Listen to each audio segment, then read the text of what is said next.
Hello दोस्तों, नमस्कार। SM किसी चैनल में मैं आप सभी लोगों का दिल से बहुत बहुत स्वागत करता हूं। सो दोस्तों, अभी आप सभी लोगों को पता ही है Q3 का सीजन स्टार्ट यहाँ पे होने जा रहा है। ठीक है, इनफैक्ट स्टार्ट भी हो चुका है, बट उसकी जो फीलिंग रहेगी वो जैसे बड़े बड़े कंपनी के नंबर हम लोग को देखने को मिलेगी। ठीक है, आपके पोर्टफोलियो में जो कंपनीज है उनके नंबर आना स्टार्ट यहाँ पे हो जाएंगे। तब वो आप लोगों को, जैसे मैंने अभी आपको बोला, कि जो एक्चुअल फीलिंग स्टार्ट हो जाए कि हाँ भाई नंबर स्टार्ट हुए करके। सो जैसे कि अभी मैंने आप लोगों को बताया कि जो भी अभी वीडियोस आएंगे वो कंपनीज के अपडेट से रिलेटेड, रिजल्ट से रिलेटेड, बिजनेस से रिलेटेड ही यहाँ पे रहने वाले हैं। क्योंकि यही वो टाइम होता है दोस्तों जहाँ पे कंपनी बताती है कि उन्होंने, मतलब बोलते हैं ना, एक बच्चा बोलता है कि भाई मैंने बहुत पढ़ाई की है। ठीक है भाई, तुमने अच्छी पढ़ाई की होगी नहीं की होगी, रिजल्ट बता देंगे। बस वैसा ही ये सिनेरियो हम लोग को देखने को मिल जाता है। एंड जो भी ये रिजल्ट होते हैं दोस्तों, ये बड़े बड़े कंपनीज की बात करें, इंस्टीट्यूशंस की बात करें, ये सब कुछ अपने डिसीजंस इन रिजल्ट के हिसाब से ही मॉडिफाई करते हैं। ठीक है, तो इसलिए आप देख सकते हो कि बहुत सारे कंपनीज में आप लोगों को रिजल्ट के बाद एकदम तेजी देखने को मिल सकती है। कुछ कंपनी ने एकदम ज़बरदस्त गिरावट देखने को मिल सकती है। ठीक है, तो ज़रूर ये जो क्वार्टर का जो नंबर्स होता है, ठीक है, 1 2 3 4 वॉट एवर, अभी 3 आने वाला है तो 3 की हम बात करेंगे। सो काफ़ी क्रूशल यहाँ पे होता है। सो इस वीडियो की अगर हम लोग यहाँ पे बात करें दोस्तों, तो जैसे मैंने कहा कि अलग अलग टॉपिक यहाँ पे मैं कवर करने वाला, बट ये वीडियो का टाइटल क्या है दोस्तों, थोड़े से कॉन्ट्रोवर्सी वाले स्टॉक। कॉन्ट्रोवर्सी मतलब कुछ कंपनीज के ऊपर रेस्ट्रिक्शन लगाए थे, चाहे तो आरबीआई की बात कर ले, सेबी की बात कर ले, कोई गवर्नमेंट अथॉरिटी की बात कर ले। ठीक है, इस चीज़ के चलते कंपनियां ज़बरदस्त गिरी थी। हाँ, कुछ कुछ कंपनी ने खुद से ही बोल दिया था कि भाई हमसे उम्मीद ही मत रखो Q3 के नंबर से, तो वो भी मैं आप लोगों को कवर करके यहाँ पे बता दूंगा। ठीक है, ऐसे बहुत सारे कुछ कंपनीज ऐसे हैं जिनके प्रमोटर ने अपना माल बेचा था, तो देखना बनता है कि नहीं भाई कि आपके नंबर कैसे आ रहे हैं करके, आप माल बेच रहे हो करके। सो ये सारी जो आप कह सकते हो, मतलब ये जो कंपनी में जो गिरावट ऐसे हुई है, ऐसे कंपनीज की लिस्ट अभी मैं आपके सामने रखने वाला, ऑब्वियसली स्टडी पर्पस के लिए। ठीक है, डिस्क्लेमर हमेशा देना पड़ता है कि कोई रिकमेंडेशन यहाँ पे है नहीं। ठीक है, ऐसे बहुत सारे एजुकेशनल वाले वीडियोस, इन्फॉर्मेशन वाले वीडियोस में हमेशा बनाते रहता हूँ। वैसे तो अभी आप देख सकते हो डिस्क्लेमर आपको नीचे भी दिख रहा होगा। ठीक है, तो चलो स्टार्ट करते हैं। टॉपिक आपको आई गेस समझ में आया होगा। तो चलो, सबसे पहली कंपनी है दोस्तों, आप सभी लोगों को बताइए, फ्यूजन फाइनेंस। हाँ, बहुत सारे लोगों को याद आया होगा कि ये कंपनी कैसे हम लोग को गिरते हुए देखने को मिलती है। अगर मैं 6 महीने का भी डेटा दिखा दूँ, ओहो, 6 महीने में 60% कंपनी उड़ गई दोस्तों। ठीक है, सो डेफिनेटली इसके पहले मतलब ऐसा क्या हुआ था, तो कंपनी के क्वार्टर के नंबर्स ने ही सबका होश उड़ा दिए थे। तो कंपनी आप देख सकते हो कि नॉर्मली ऐसा प्रॉफिट के हिसाब से चलती थी, एंड बाद में बैक टू बैक एकदम ही घटिया नंबर, मतलब कल्पना के परे। आप देख सकते हैं कहाँ पे, मतलब अच्छा बिजनेस कर रही थी कंपनी, और सीधा यू टर्न लेके, मतलब इतना बड़ा यू टर्न कि क्या बोले कि सीधा मतलब खाई में ही गिर गई गाड़ी। इतना बड़ा खराब परफॉर्मेंस देखने को मिल गया। आप देख सकते हो अर्निंग्स देखिए कंपनी के, 10 12 13 के अर्निंग्स सीधा माइनस में चले गए। 30, कैन यू इमेजिन, 30 का माइनस ईपीएस देखने को मिल रहा है। और ग्रॉस एनपीए देखिए क्या बढ़ गए, एकदम ही ग्रॉस एनपीए, नेट एनपीए, मतलब जितना बुरा होना था सब कुछ बुरा हम लोग को देखने को यहाँ पे मिल रहा था। सो ये देखना अभी इंटरेस्टिंग फैक्टर रहेगा कि अभी इस कंपनी के नंबर कैसे यहाँ पे रहने वाला है। एंड सबसे इंटरेस्टिंग पार्ट दोस्तों, यहाँ पे इन्वेस्टर भी देखोगे तो आपको इंस्टीट्यूशंस भी बहुत ज़बरदस्त तरीके से यहाँ पे आप लोगों को देखने को यहाँ पे मिलेंगे। हालांकि अभी इंस्टीट्यूशंस हम कह सकते हैं कि खराब नंबर के बाद उन्होंने कुछ अपना पोर्शन हल्का तो यहाँ पे किया है। एंड एज यूजुअल पब्लिक तो भाई घुसेगी, आपको पता ही है ऐसी सिचुएशन में। तो ये देखने वाली बात है कि इस वक्त के इनके Q3 के नंबर कैसे आते हैं। ठीक है, तो ये बहुत ही इंटरेस्टिंग स्टॉक रहेगा, इसको पढ़ना। फ्यूजन फाइनेंस की बात करें, देन इजी ट्रिप प्लानर तो भाई हर किसी के रडार के ऊपर अभी आ ही चुका है। क्योंकि प्रमोटर की अगर हम लोग बात करें तो वो माल बेच नहीं रहे, लगातार माल बेच रहे हैं। ठीक है, तो ये देखने वाली बात होगी कि भाई आप लगातार यहाँ पे माल बेच रहे हो। ठीक है, सो एंड जो सीईओ भी थे निषाद पिट्टी की अगर बात करें तो वो भी अभी सीईओ पोस्ट उन्होंने छोड़ दी कंपनी से। हालांकि उनके ब्रदर ही हम लोग को बनते हुए देखने को मिल चुके हैं सीईओ। सो ये देखने वाली बात होगी कि आपके आंकड़े कैसे आते हैं।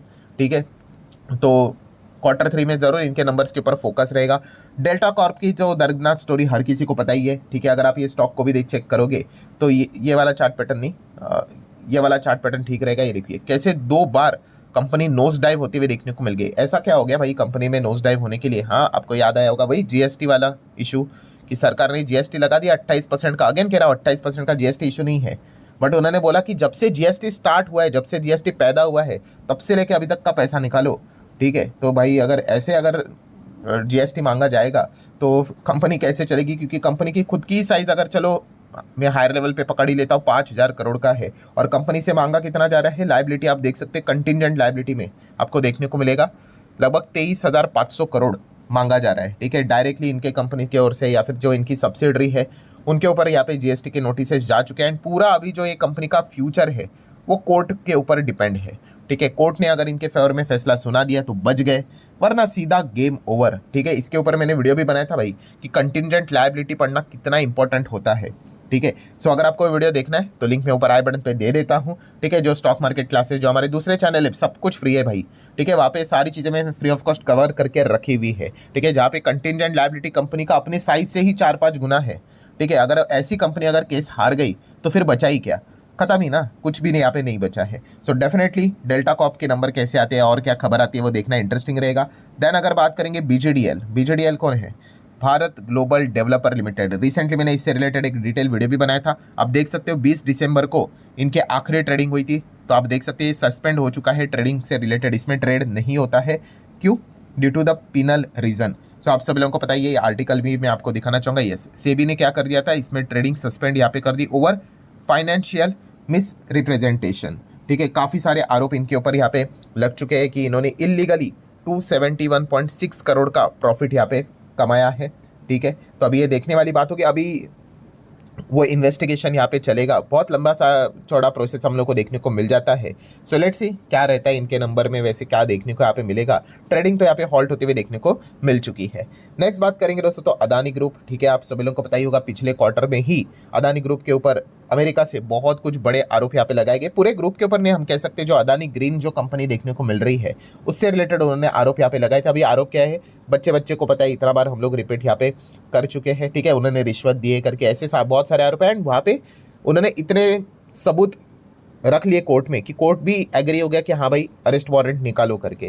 तो ये सारी चीज़ें हम लोग को देखने को यहाँ पे मिल चुकी है। सो डेफिनेटली गौतम अदानी तो फिलहाल हम कह सकते भाई अमेरिका तो जा नहीं सकते, अगर गए तो उनके पास वारंट है, वो उनको अरेस्ट कभी भी कर सकते हैं।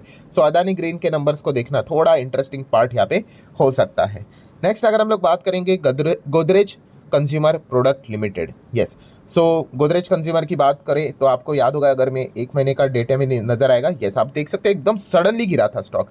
ठीक है, अगर मैं आपको वो आर्टिकल भी दिखा दूं तो आपको शायद से याद आया होगा, लगभग 11% के आसपास। भाई बहुत बड़ी कंपनी, 1 से 1.25 लाख करोड़ का मार्केट कैप वाली कंपनी 10-11% उड़ना ये कोई बच्चों का बात नहीं होता है, बहुत कुछ बड़ी अपडेट होती है। तो आप देख सकते हैं Q3 बिजनेस अपडेट उन्होंने पहले दे दिया।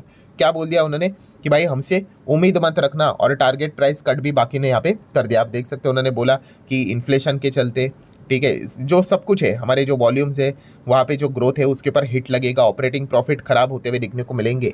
ठीक है, तो ये पॉइंट्स उन्होंने सामने रखे हुए थे, पहले ही उन्होंने बोला है कि उम्मीद मत रखना हमसे। तो ये सारी चीज़ें मतलब पहले ही स्टॉक हम लोग को उतना एडजस्ट होते हुए देखने को मिल चुका है 11% के आसपास। सो लेट्स सी एक्चुअल में इनके नंबर कैसे देखने को मिल जाते हैं।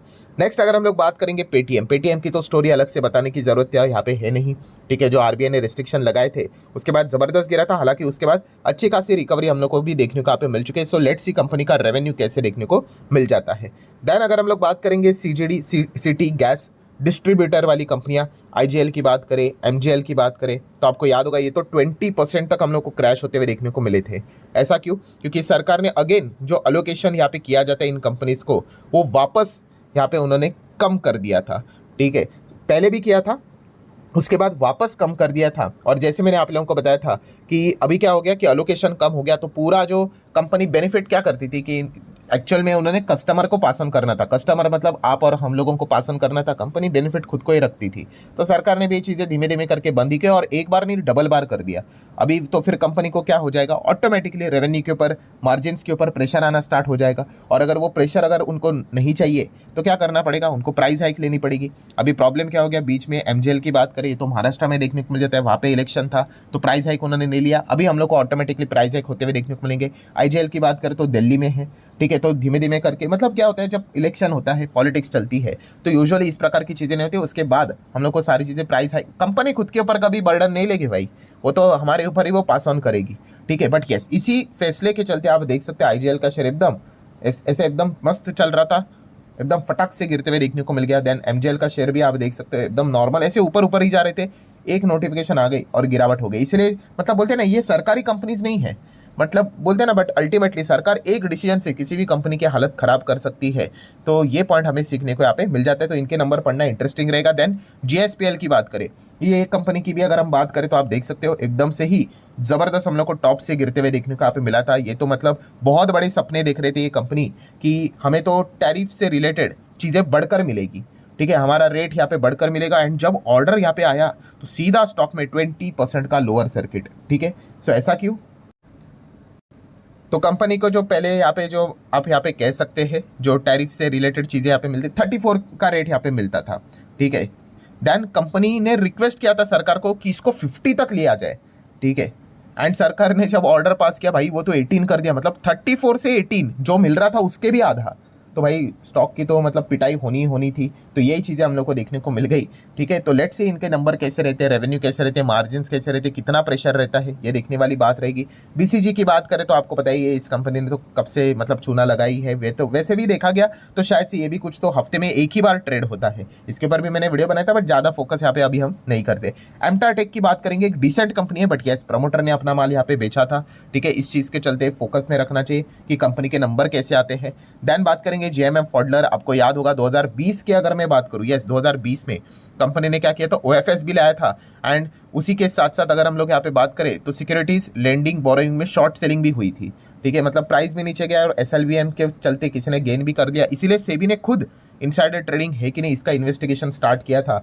अभी इसी से उसके बाद अगर हम कहें ना तो जेएमएम फोल्डर अभी तक रिकवरी नहीं किया। आप देख सकते हैं 2020 का डेटा है, या हायर लेवल लगाया था, उसके बाद वो चला तो गया था उस लेवल तक, बट उसके बाद अभी तक तो वो कमबैक देखने को यहाँ पे नहीं मिला है। तो ये भी फोकस में रख सकते हो। मनप्पुरम फाइनेंस भी आप चाहो तो थोड़ा बहुत पढ़ सकते हो, क्योंकि अक्टूबर की शुरुआत में ही आप सभी लोगों को याद ही होगा वो आशीर्वाद माइक्रो फाइनेंस के ऊपर मतलब काफ़ी कुछ रेस्ट्रिक्शन देखने को मिले थे। स्टॉक सीधा 15% लोअर सर्किट में चला गया था।